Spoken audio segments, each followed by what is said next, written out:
ततारा वामिरो कथा इस पाठ के भाग 3 में मैं सारिका आपका स्वागत करती हूँ। भाग 2 में हमने देखा कि ततारा जब समुद्र किनारे अपनी थकान मिटाने के लिए आए तब उनके कानों में एक गीत के स्वर सुनाई देते हैं और उस गीत के आकर्षण में वह आगे बढ़ते हैं। तब उनकी मुलाकात वामिरो से होती है।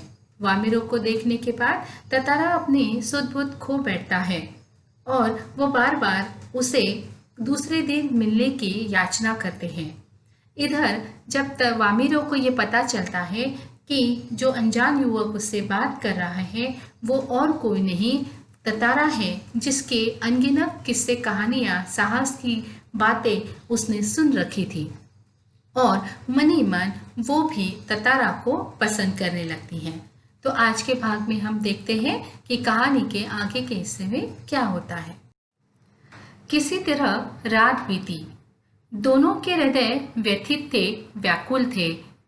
किसी तरह आज रहित एक ठंडा और उबाऊ दिन गुजरने लगा।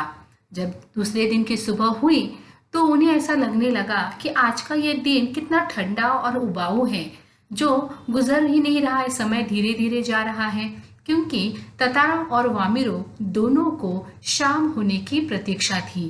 क्योंकि जैसे कि उनमें उनके बीच तय हुआ था, ततारा को ऐसा लगता था कि उसे दोबारा वामिरो से मिलने का मौका मिलेगा। आज ततारा के लिए मानो ये शाम तक का इंतजार ऐसा लगने लगा था मानो उसके जीवन की अकेली प्रतीक्षा थी, एक लंबी प्रतीक्षा थी। इसके पहले ऐसा उसके गंभीर और शांत जीवन में कभी नहीं हुआ था। वह अचंभित था, आश्चर्यचकित था और साथ ही साथ रोमांचित भी, यानी कि एक अजीब प्रकार की भावना से उसका मन भर गया था। उसे समझ में नहीं आ रहा था कि आज तक ऐसा कभी नहीं हुआ, किसी के लिए उसने इस तरह की भावना को महसूस नहीं किया था। परंतु आज वामिरो से मिलने के बाद वो इस प्रकार अपने आप को बदला बदला महसूस करने लगा। दिन ढलने में अभी काफी समय था, लेकिन उसके पहले ही वह लपाती गांव की उस समुद्री चट्टान पर जा पहुंच गया जहां वह उसने वामिरो से मिलने आने के लिए कहा था। और वहां जाने के बाद वह वामिरो की प्रतीक्षा में उसके लिए एक एक पल पहाड़ की तरह भारी लग रहा था। साथ ही साथ उसके मन में एक आशंका भी दौड़ रही थी कि क्या पता वामिरो ने कल कहा था कि वो नहीं आएगी, अगर वो नहीं आई तो फिर क्या होगा। वो कुछ निर्णय नहीं कर पा रहा था। सिर्फ इंतजार करना, सिर्फ प्रतीक्षा करना उसके हाथ में था और बस उसके मन में एक आस की, एक आशा की किरण थी जो उसे ये बता रही थी कि नहीं, वामिरो जरूर आएगी। जो समुद्र की देह पर डूबती किरणों की तरह कभी डूब सकती थी तो कभी सच हो सकती थी। बार बार ततारा लपाते की ओर से आने वाले रास्ते पर नजर दौड़ाता। सहसा उसकी नजर नारियल के झुरमुटों से उसे एक आकृति नजर आई। थोड़ा पास आने पर कुछ साफ हो गई और उसकी खुशी का ठिकाना न रहा। वो इतना प्रसन्न हुआ। सचमुच वह वामिरो थी जिसका इंतजार वह कितने समय से यहाँ पर कर रहा था। परंतु उसे लगा जैसे वह घबराई हुई थी, क्योंकि वह अपने आप को छुपाते हुए आगे बढ़ रही थी। बीच बीच में इधर उधर वह दृष्टि दौड़ाना नहीं भूलती थी और फिर तेज कदमों से चलती हुई ततारा के सामने आकर ठिठक गई, रुक गई। दोनों अभी एक दूसरे के सामने थे और शब्दहीन थे। एक दूसरे को अपने सामने देखकर वो कुछ बोल ही नहीं पा रहे थे। कुछ था जो दोनों के भीतर बह रहा था। एक टक निहारते हुए वे जाने कब तक वही खड़े रहे। सूरज समुद्र लहरों में कहीं खो गया और उन्हें पता ही नहीं चला कि अंधेरा पड़ रहा और सूर्यास्त कब का हो चुका था। अचानक वामिरो को कुछ सचेत हुई, उसे कुछ समझ में आया और उसे लगा कि वह काफी देर से यहाँ पर है और वह घर की तरफ दौड़ी और ततारा अभी भी वही खड़ा था, एकदम निश्चल, एकदम खामोश। इस एक मुलाकात के बाद ततारा के जीवन में परिवर्तन सा आ गया। वह दिन रात वामिरों के ही विषय में सोचने लगा, उससे मिलने को तड़पने लगा। उधर वामिरों का भी ऐसा ही हाल था। दोनों हर रोज की तरह समुद्र किनारे मिलने लगे। अब तो दोनों रोज उसी समय उसी जगह पहुंचते और एक दूसरे के सामने बैठकर मूर्तिवत यानी कि बिना कुछ बोले कुछ कहे एक दूसरे को निर्निमेष अर्थात एकटक ताकते रहते, देखते रहते, कुछ बोलते नहीं। बस भीतर एक समर्पण था, सब कुछ न्यौछावर करने की भावना थी जो अनवरत गहरा होता जा रहा था। अनवरत अर्थात जिसका कोई भी अंत ना हो। एक प्रकार की मूक प्रेम की भावना उनके मन में और भी ज्यादा गहरी होती जा रही थी। परंतु उनकी इन मुलाकातों का पता लपाती गांव के कुछ युवकों को पता चल गया। उन्होंने इस मूक प्रेम को भांप लिया, पता कर लिया और इस प्रेम की खबर हवा की तरह पूरे गांव में बह उठी। वामिरो लपाती गांव की थी और ततारा पासा गांव का था। जाहिर सी बात है कि दोनों के गांव अलग अलग थे, इसीलिए दोनों का यह प्रेम संबंध संभव न था, क्योंकि गांव की रीति के अनुसार दोनों प्रेमियों को या जिनको शादी करनी है उनको एक ही गांव का होना आवश्यक था। इसलिए गांव के लोगों ने वामिरो और ततारा को समझाने बुझाने के प्रयास किए, किंतु दोनों अपने इस प्रेम पर अड़िग रहे। दोनों भी एक दूसरे से अलग होना नहीं चाहते थे। वे नियमतः अर्थात वह प्रयत्न पूर्वक लपाती के उसी समुद्र किनारे पर मिलते रहे और उनके प्रेम की अफवाहें दोनों गांव में फैलती रही। कुछ समय बाद पासा गांव में पशु पर्व का आयोजन हुआ। पशु पर्व उस गांव का एक त्योहार था, जिस त्योहार के समय पासा और लपाती गांव के लोग पासा गांव में एकत्रित होते थे और मिलजुल कर यह त्योहार मनाते थे। पशु पर्व में हष्टपुष्ट पशुओं के प्रदर्शन के अतिरिक्त पशुओं के साथ युवकों की शक्ति परीक्षा प्रतियोगिता का आयोजन भी किया जाता था। ये पूरे वर्ष में एक ही बार ऐसा एक समय आता था जब गांव के लोग मिलजुल कर इसमें भाग लेते थे। दिन भर प्रतियोगिता होती और शाम में नृत्य, संगीत और भोजन का आयोजन होता। तो इस वर्ष के पशु पर्व में आयोजित होने के लिए शाम से ही सभी गांव के लोग पासा गांव में एकत्रित होने लगे और धीरे धीरे विभिन्न कार्यक्रम शुरू हो गए।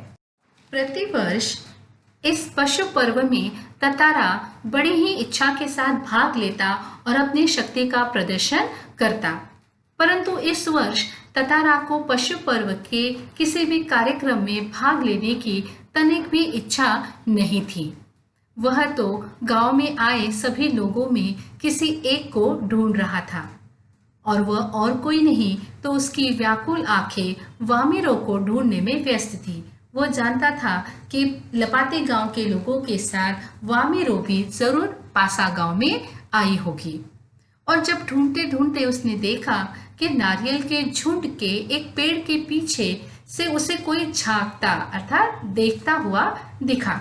उसने थोड़ा और करीब जाकर पहचानने की चेष्टा अर्थात कोशिश की। वह और कोई नहीं वामिरो थी, लेकिन जो भयवश उसके सामने आने से झिझक रही थी।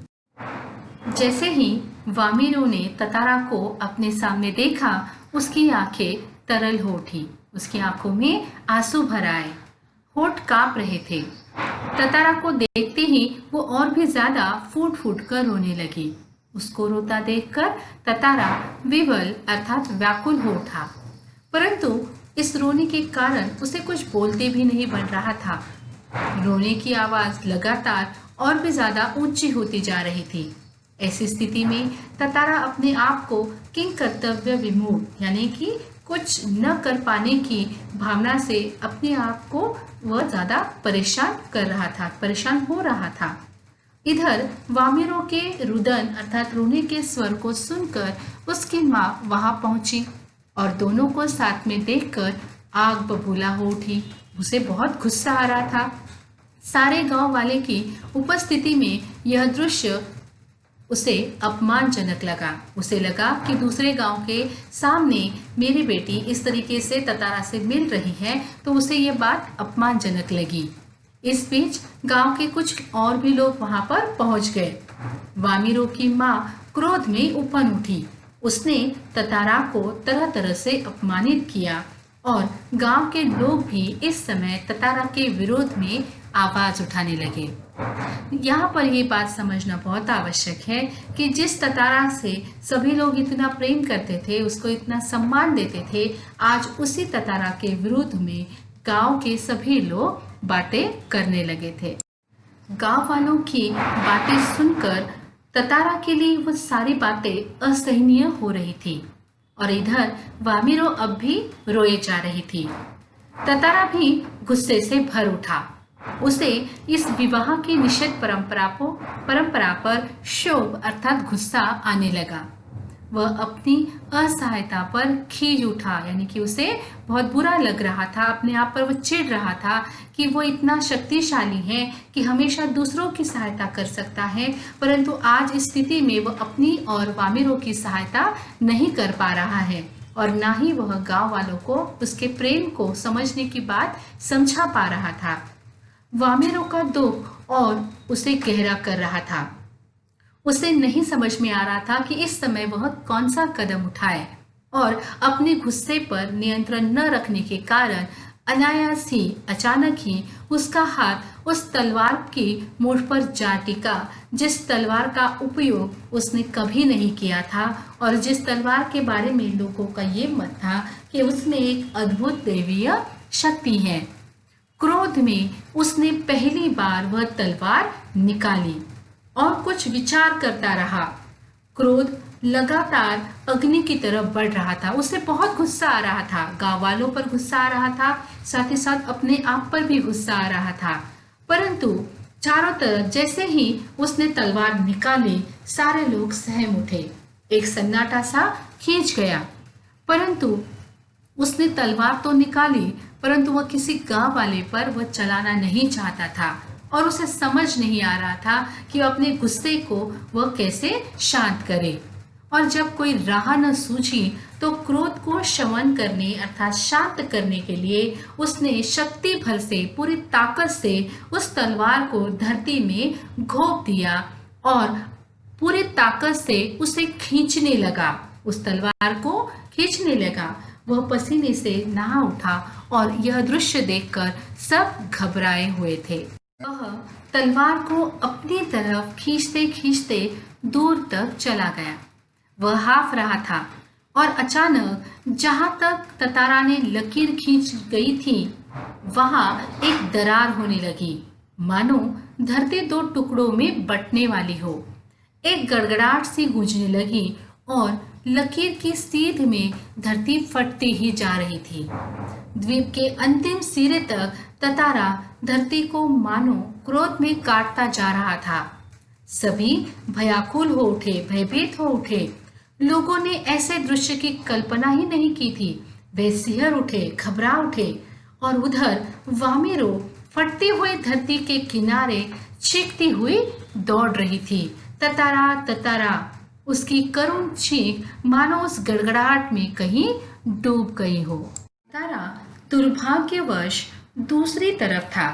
द्वीप के अंतिम सिरे तक धरती को काटता वह जैसे ही अंतिम छोर पर पहुंचा, द्वीप दो टुकड़ों में विभक्त हो चुका था। अब एक टुकड़े पर ततारा था और दूसरे टुकड़े पर वामिरो और गांव वाले थे। जैसे ही वह कुछ समझ पाता, उतने में उसने देखा कि दूसरी तरफ का द्वीप समुद्र में धंसने लगा था, डूबने लगा था। वह छटपटाने लगा। उसने छलांग लगाकर दूसरा सिरा थामना चाहा, किंतु पकड़ ढीली पड़ गई और वह नीचे की तरफ फिसलने लगा। वह लगातार समुद्र की सतह की तरफ फिसल रहा था और ततारा जिस द्वीप पर था, वह द्वीप पानी में डूबने लगा। दोनों द्वीप अलग होकर दूर होते चले गए। इधर डर के मारे ततारा चिल्ला रहा था, वामिरो वामिरो, और उधर वामिरो चिल्ला रही थी, ततारा ततारा। ततारा लहूलुहान हो चुका था, उसके होश खोने लगे थे। कुछ देर बाद उसे कोई होश नहीं रहा और बहता हुआ वह द्वीप खंड उसे बहुत दूर तक चला गया और उस द्वीप के साथ ततारा भी पता नहीं बहता हुआ कहाँ चला गया, उसका कोई पता नहीं लगा पाया। ततारा के गम में वामिरो पागल हो गई। उसने खाना पीना तक छोड़ दिया। परिवार से वह अलग होकर रहने लगी। वह ततारा को ढूंढते ढूंढते उन सभी जगहों पर जाती जहां पर वे मिलते और घंटों वहां बैठी रहती। ऐसे ही एक दिन वह कहीं चली गई और उसका कुछ भी पता नहीं चला। आज न ततारा है न वामिरो, किंतु उनकी यह अधूरी प्रेम कथा घर घर में सुनाई जाती है। निकोबारियों का मत है कि ततारा की तलवार से कार निकोबार के जो टुकड़े हुए उसमें दूसरा लिटिल अंडमान है जो कार निकोबार से आज 96 किलोमीटर दूर स्थित है। निकोबारी इस घटना के बाद दूसरे गांवों में भी वैवाहिक संबंध करने लगे। अर्थात ततारा और वामिरो की मृत्यु के बाद जो परंपरा गांव में पहली थी उसको उन्होंने निभाना बंद कर दिया और ततारा वामिरो की त्यागमयी मृत्यु ने वहां के लोगों के दूसरे गांव के साथ वैवाहिक संबंध जुड़ने लगे। शायद ततारा वामिरो की यह त्यागमयी मृत्यु शायद इसी सुखद परिवर्तन के लिए थी। आशा करती हूँ कि ततारा और वामिरो की यह लोक कथा आपको पसंद आई होगी। हमारे देश विदेश में विभिन्न लोक कथाएं प्रसिद्ध हैं। आपको उन लोक कथाओं में से कुछ कथाओं का संग्रह करना है और उसमें से कोई एक अपनी पसंद की लोक कथा को चुनकर अपनी आवाज में उसे रिकॉर्ड कर मुझे भेजना है। जिस प्रकार से कहानी कही जाती है उसी अंदाज में आपको अपनी आवाज में कहानी को अच्छे तरीके से रिकॉर्ड करना है। पाठ के इस अध्याय पर आधारित प्रश्न इस प्रकार है। प्रश्न 1, क्रोध में ततारा ने क्या किया? प्रश्न 2, ततारा वामिरो की त्यागमयी मृत्यु से निकोबार में क्या परिवर्तन आया? प्रश्न 3, रूढ़ियां जब बंधन बन बोझ बनने लगे तो उसका टूट जाना ही अच्छा है। इस कथन को पाठ के आधार पर स्पष्ट कीजिए। प्रश्न 4, वामिरो से मिलने के बाद ततारा के जीवन में क्या क्या परिवर्तन आया? प्रश्न 5, आपके विचार से यदि इस गांव में शादी को लेकर कोई नियम नहीं होता तो इस कहानी का अंत क्या होता? सोचिए और मुझे लिखकर भेजिए कि इस कहानी का अंत जैसे इस पाठ में दिया है, अगर उस गांव का कोई रीति रिवाज नहीं होता तो फिर इस कहानी का अंत क्या होता। आज के लिए बस इतना ही। अगले पाठ के साथ हम अगले वीडियो में मिलते हैं। धन्यवाद।